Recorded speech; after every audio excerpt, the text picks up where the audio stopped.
What is happening, Magnus sites? I don't know how they didn't think that they wouldn't lose. And the reason why I say that is because I've never seen this much pushback from the public on anything that Hollywood has done in my lifetime. Maybe before that there was, but I don't remember. Like this here, like I grew up through the through video games being rated, with Mortal Kombat starting that, through the explicit lyrics era, when rap started going quote unquote gangster. That got through.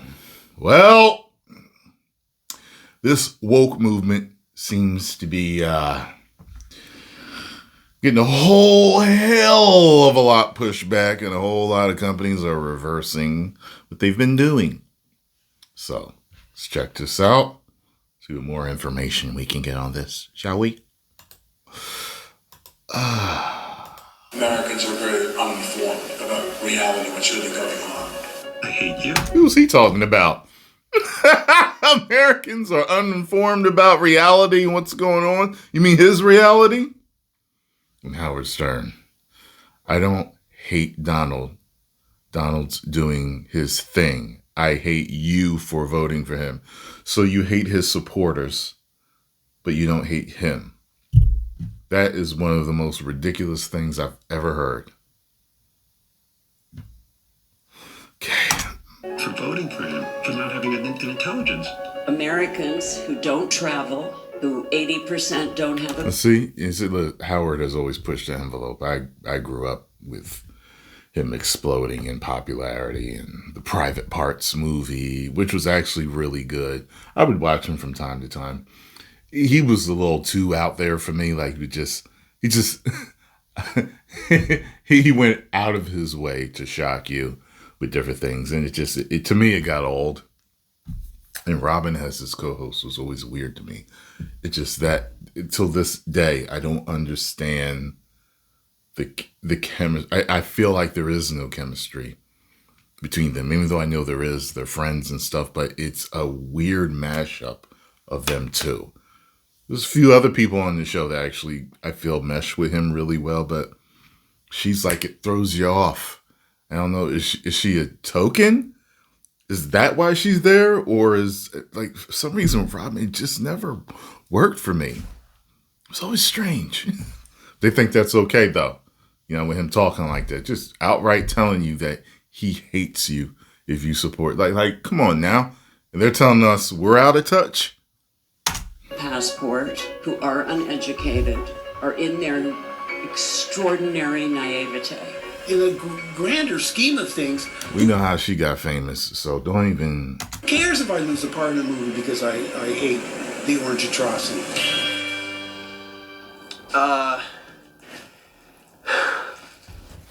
We f***ed up. nerdrotic.com.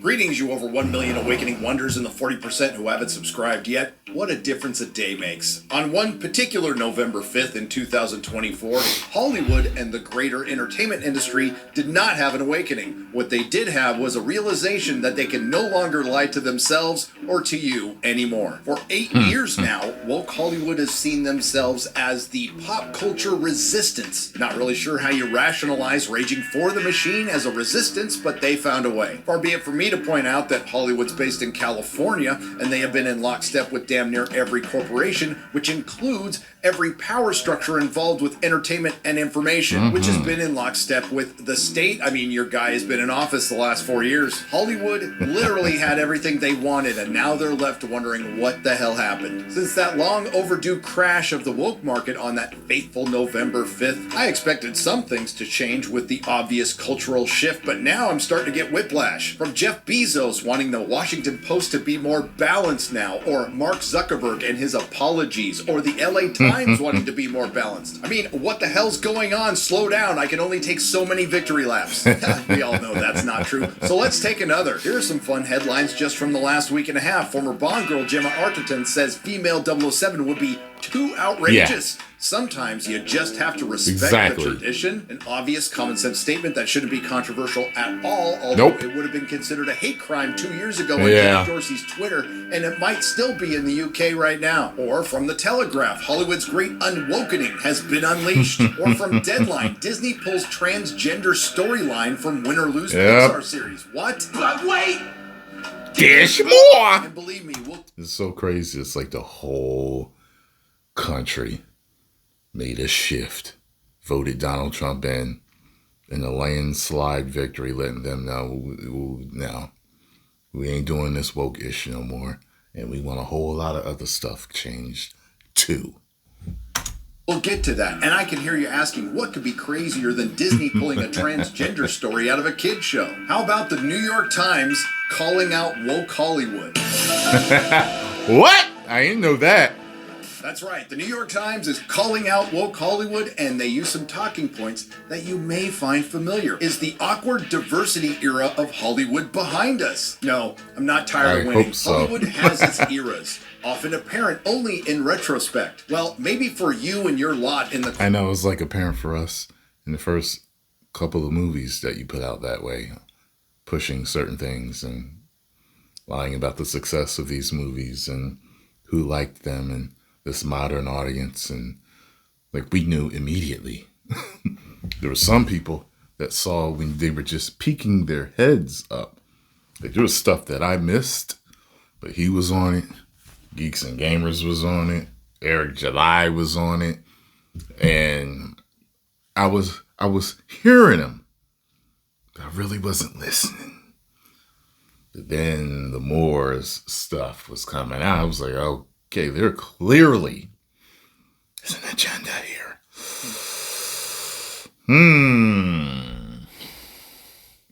No, sir, I don't like it. Where's that from? You better get it.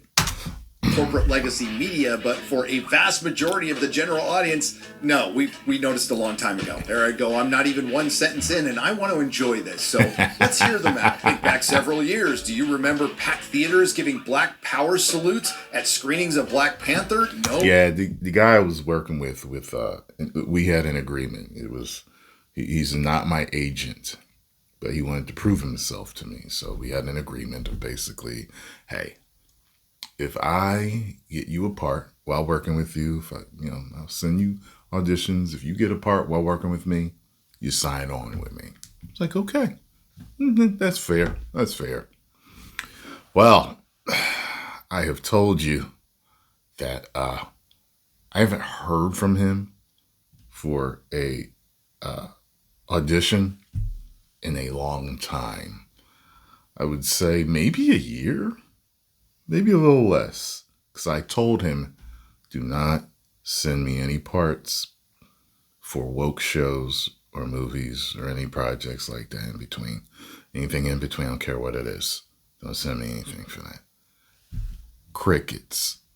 But he does contact me from time to time. And I have no passion to want to act in anything right now at all. I am completely fine enjoying my YouTuber life. Set up pretty well. And I enjoy what I do. I make my own hours. I don't work for any company that I have to either say something or not say something because I'm signed on with them and I represent them. It's just me. You follow YouTube's rule, you're good to go. You're good to go, So, yeah, I'm fine. Maybe one day I'll get a passion to want to act again in something big, But until they're done this, I don't care. I do not want to play in something that will be tainted with wokeness forever. You know what I mean? Like, that's no thank you.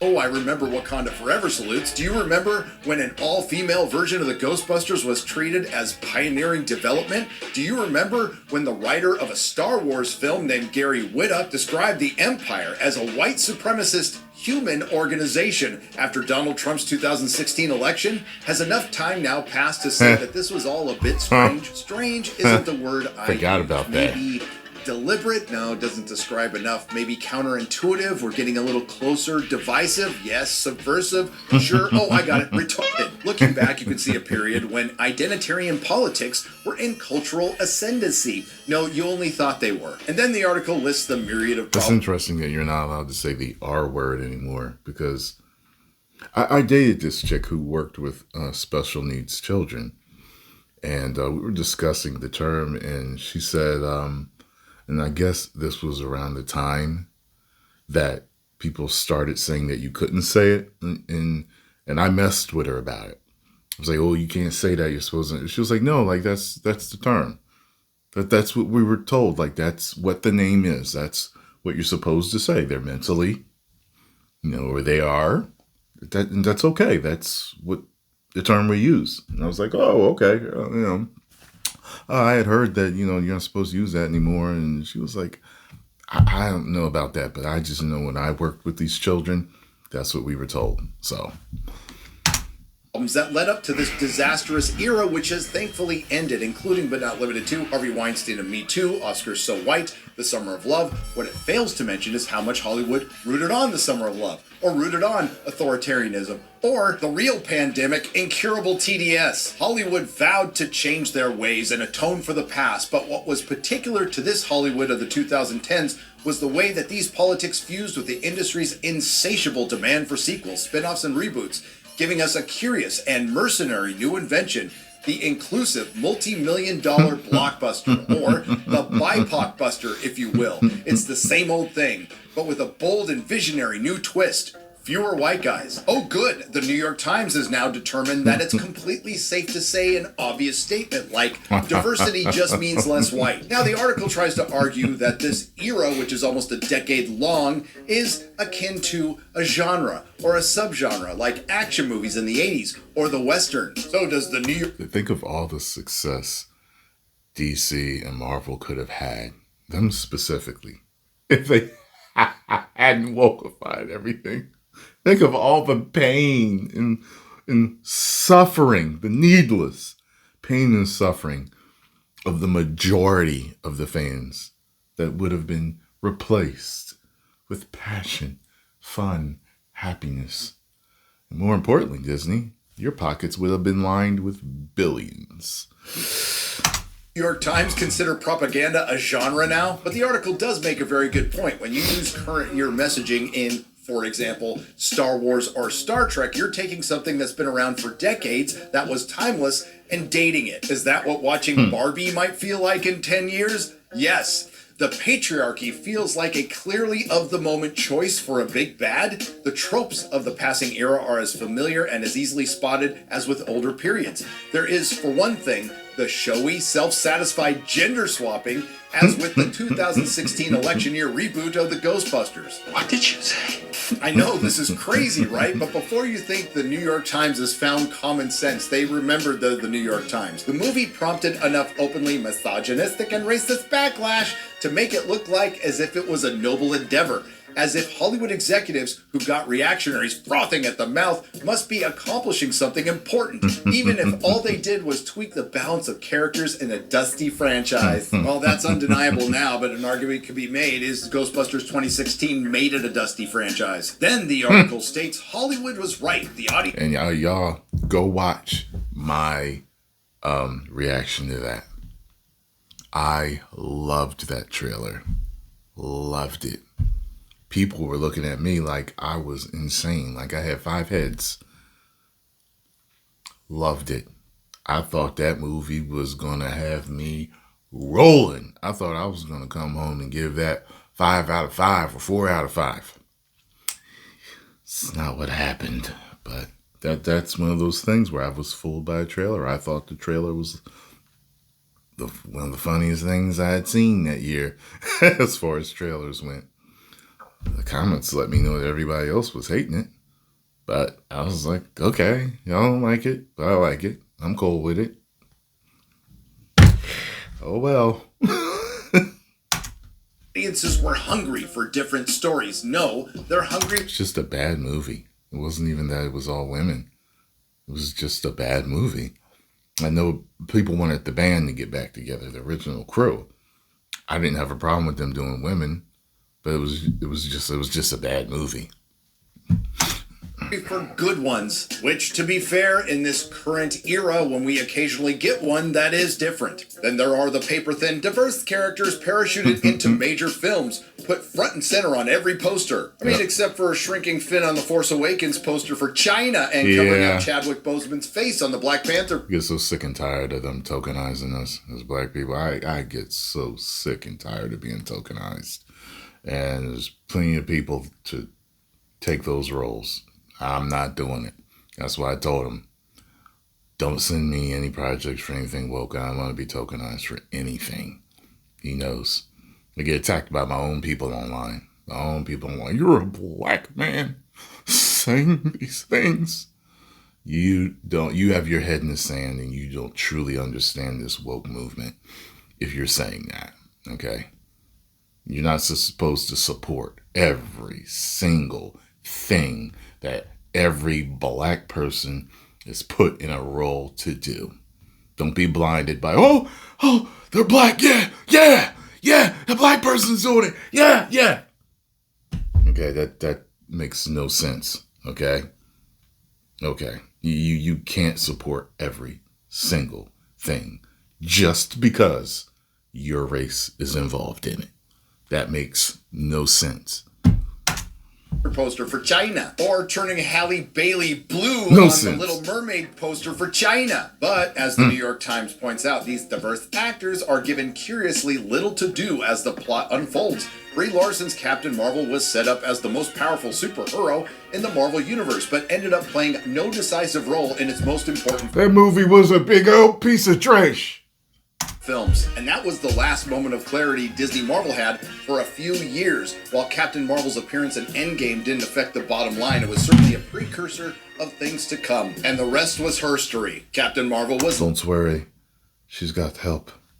later joined by a black woman and a Muslim woman in the sequel The Marvels, in another series of firsts, but still a throwaway film. I wouldn't call a movie with an estimated budget of between $270 million and $378.5 million throwaway. Black girl magic! But I guess Oh yeah, it can be nerdrotic. Just think about it. I had a golden microphone here, and I have this microphone here. They look exactly like, so one's a golden, one's worth a few million. This is worth what, like $100, $150, something like that. They both go in the trash just as easily. Throw away.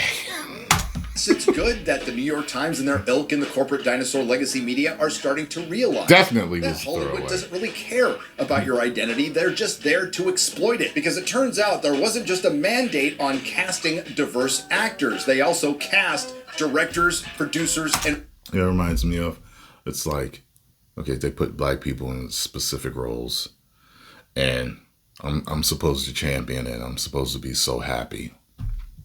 It reminds me of like the 80s or the 70s and stuff, when they would just put us in stuff to dance, to be the dancing character. Like even the Black Ranger and the being, go Power Ranger. It's like, I remember when I first saw that and I was like, Jesus, they still got us dancing. And that was when I was a teenager. It was like, of course, the black guy's dancing. That's what we always know how to do. I'm supposed to champion that, though. You know what I mean?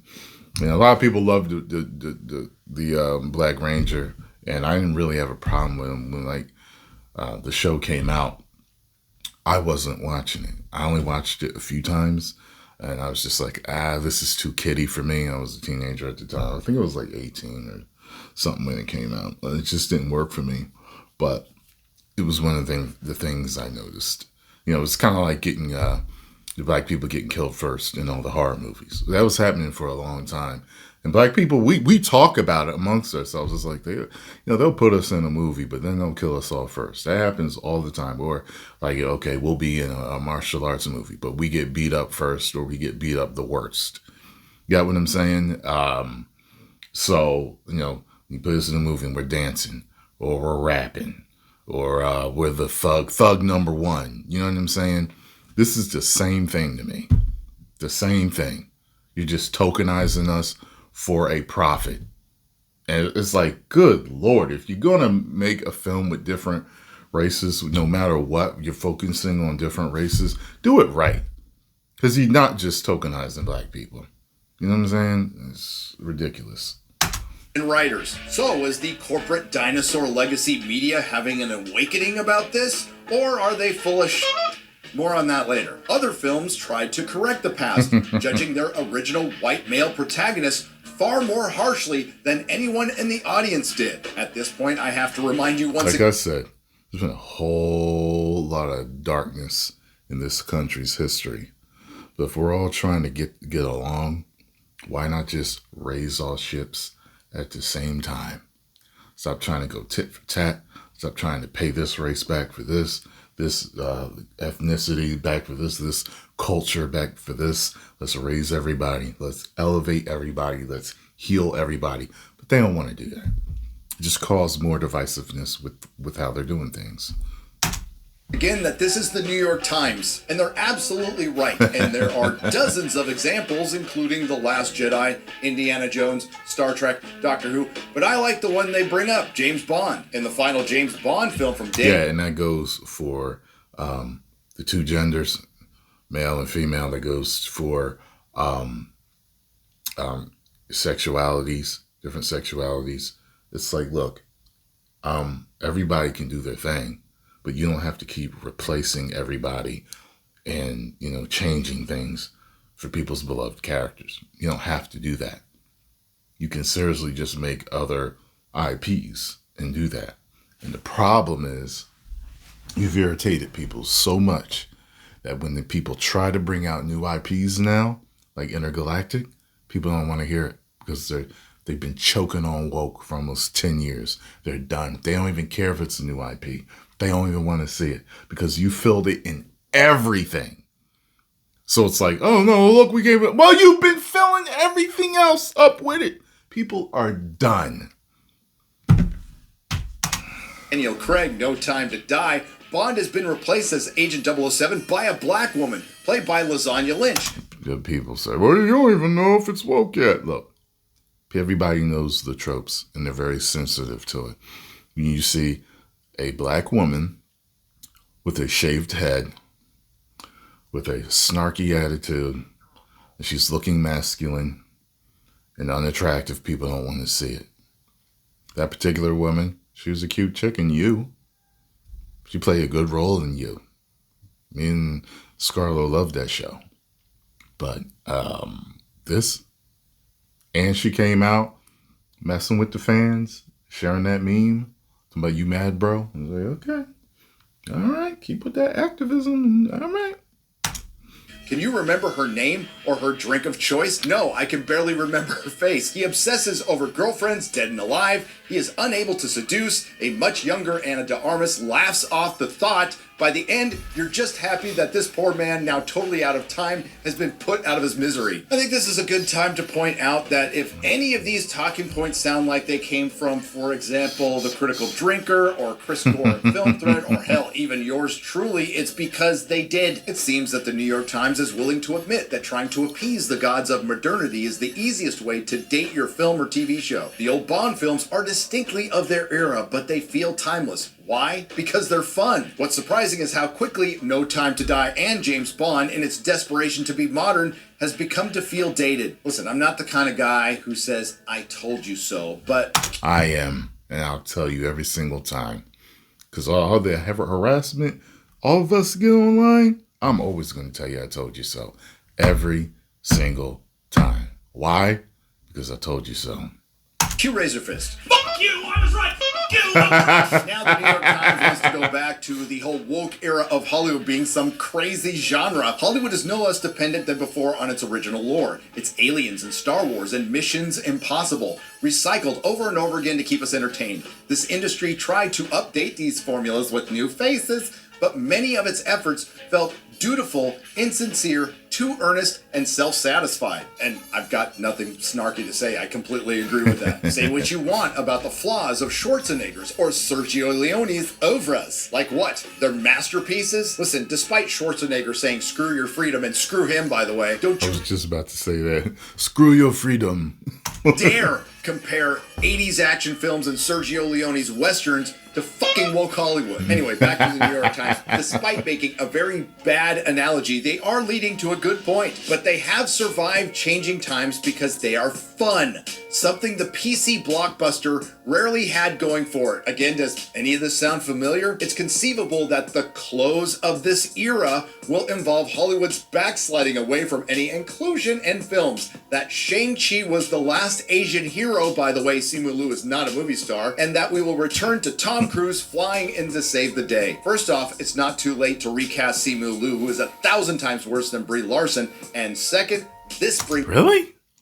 Must be some stuff I haven't heard. us to the takeaway line from this entire article, a rare moment of authenticity from the New York Times. At least we no longer have to pretend to like something because it has the right politics, or because the people most vocally against it are Nazis. New York Times and everybody else in the dinosaur legacy media, thank you for your honesty, I guess, but you can't call this an awakening when you just admitted you've been full of shit the entire time. And by the way, we all knew it. Man, they're having a tough time, and I'm here for it, and it doesn't end there. From the Telegraph, Hollywood's great unwokening has been unleashed. We're in a different era. Get over it.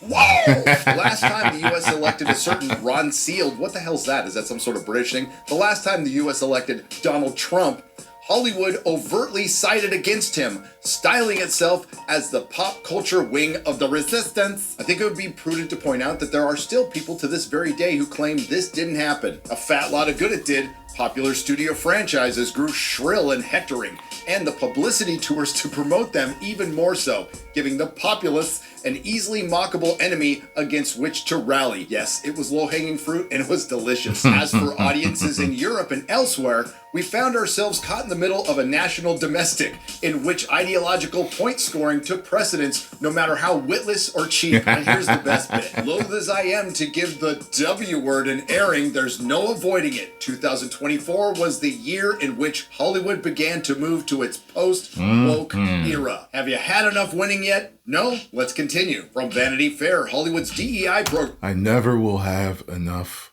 of winning. Winning feels great.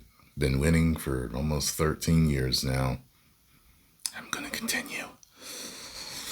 Programs have begun to die. How hard did the industry really try? I knew not to expect much, says one TV creator, but it's still pretty disheartening when even the facade totally falls away. Not to everyone. And that's where the goalposts are moving, by the way, that Hollywood didn't try hard enough, which is utter horseshit. Oh, but here's the good bit. I've heard people... God! They didn't try hard enough. Oh, but they put it in everything. Everything. God. Comic books, movies, TV series, video games, commercials, print, and everything. Politics, law enforcement, enforcement, the Secret Service, government, everything.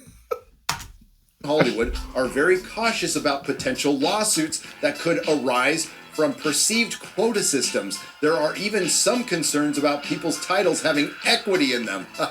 And I think you should be concerned because it turns out you can't fight discrimination with discrimination. But I've saved the best for last from the Hollywood Reporter. Disney pulls transgender storyline from Pixar's Win or Lose streaming series exclusive. What is happening? A spokesperson for Disney confirmed that the story arc was removed and provided the following statement to the Hollywood Reporter. When it comes to animated content for a younger audience, we recognize that many parents would prefer to discuss certain subjects with their children on their own terms and timeline. A very common sense and obvious statement from Disney that they should have probably run with a few years ago. Let me follow this up with an obvious statement of my own. What the hell was that storyline doing in a kid's show in the first place? And there's one more from the Hollywood Reporter again, Hollywood's biggest winners and losers of 2024. And we're just going to focus on one loser, Disney Star Wars. Another Star Wars film pushed. Another Star Wars trilogy announced. Does anybody think these announcements are real and not a money laundering scheme?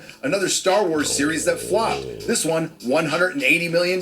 No, actually, the budget for The Acolyte was $230 million. And it generated massive controversy and fan division, some of which was super toxic, but also, how many times can Disney blame its audience for not liking what it makes? Apologies for all the reminders, but I do think it's necessary to point out that this is... Could you imagine that? If every time I made a video and I didn't get the views I wanted, I blamed you. Exactly. Now, the light bulb just went on in a lot of your heads, and you realize the insanity of these companies. Blaming the fans, blaming their clients, blaming their customers that have been there for years and made them, to blame them because they're putting out what they never put out. Now they're putting out something new and different. It's not what made them popular. It's not what the people want. It's not what the people are requesting, but it's the people's fault. Right. The Hollywood Reporter. The franchise's new kids show, Skeleton Crew, is getting good reviews for the first 2 episodes, so at least that's something. Too bad nobody's watching it. Part of the blowback... Yeah, I stopped watching it. I already heard a few things, and I was like, nope. Nope. Rearing its head in this, too. Sorry. Against Lucasfilm boss Kathleen Kennedy is just people being jealous. Who doesn't want to be able to have projects repeatedly stumble and still keep one of Hollywood's top jobs? The rest of us can only dream of failing so successfully. Holy shit. I think Steve Bannon has infiltrated the Hollywood Reporter. Shots fired at Kathleen Kennedy. Hey, in her defense, you really have to try to fail this much. But to be fair, I can't put it all on the old girl because there is one other person out there trying to steal her crown of destruction. Oh. No. It's not Jar Jar Abrams. No, it's not Rianne Johnson. It's Mark Hamill, who seems to be having a really tough time right now. I do feel it's an obligation, and who cares about your career? People say, oh, well, it's hurting your career because you have to appeal to the whole country, not just half the country, or 45% or whatever the MAGA crowd is. In the grander scheme of things, who cares if I lose a part in a movie because I hate the orange atrocity? Ultimately, I think former head of Amazon Prime Roy Price sums it up perfectly. Woke is the new disco, and nowhere is this cultural shift more evident than in the parallel decline of Hollywood and the collapse of Kamala Harris's presidential campaign. Both share a fatal flaw, an insistence on catering to an ideological bubble while alienating vast swaths of the potential audience. For Hollywood, this miscalculation carries existential implications. It's time to move on. We've definitely reached a saturation point, so the question has to be asked. Is Hollywood willing to move on from woke Hollywood? Unlikely, but they better because the audience already has. Now you're going to see a lot of people in the entertainment industry try to metaphorically delete their history and state they were never down with this woke stuff or cancel culture or demonizing half the country, and you're not going to get away with it that easy. Hollywood, you get what you fucking deserve, and it was well earned. Maybe in the distant future there'll be time for grace. But it is not this day! This day we fight! nerdrotic.com. Yeah, man. We shall see. Yeah, like I told you guys, from what I understand, their plan is to hide all of woke from us in trailers and ads for shows and movies. And then once you've spent your money to watch the show or play the video game or go to the movie, then you get blasted with it. I shall not do that. And I know that I'm part of your review crew that you come to that rhyme lane to play the game. Bars! I have a special program where I pay like 50 cents for a ticket to a movie. So, you know, there's certain movies, yeah, I'm still going to see, but there's certain ones I'm not. I'm just not anymore. You know what I mean? They bring out that Ray movie, I'm not going. I'm just letting you know I'm not going to see it. So I'm not going to see that. I'm trying to think what else. Yeah, I'm not going to see Black Panther 3. I don't want to go see that. There's just other things, but whatever. Like I said, I stopped watching Batman Caped Crusader. Stopped watching The Skeleton Crew. I'm going to finish The Penguin. I'm enjoying Secret Level. I'm going to finish that. So I'm just telling you, you know what I mean? I have no interest in it anymore. I don't have that curiosity of how bad is it going to be. Is it going to be woke? Is it not going to be woke? I don't even care anymore. As soon as I smell it, I don't care. I don't care. I'm not getting my wallet. And the people are voting with their wallets. And people know that boycotting works now. People know that. I'm just not going to buy it. I'm going to let you know what I want and what I don't want by not or buying it. So they're finding out. So we'll see. We're going to see what's just going to happen. Get over and follow Nerdrotic. Tell them Tyrone Magnus sent you. 10 million subscribers. Woo!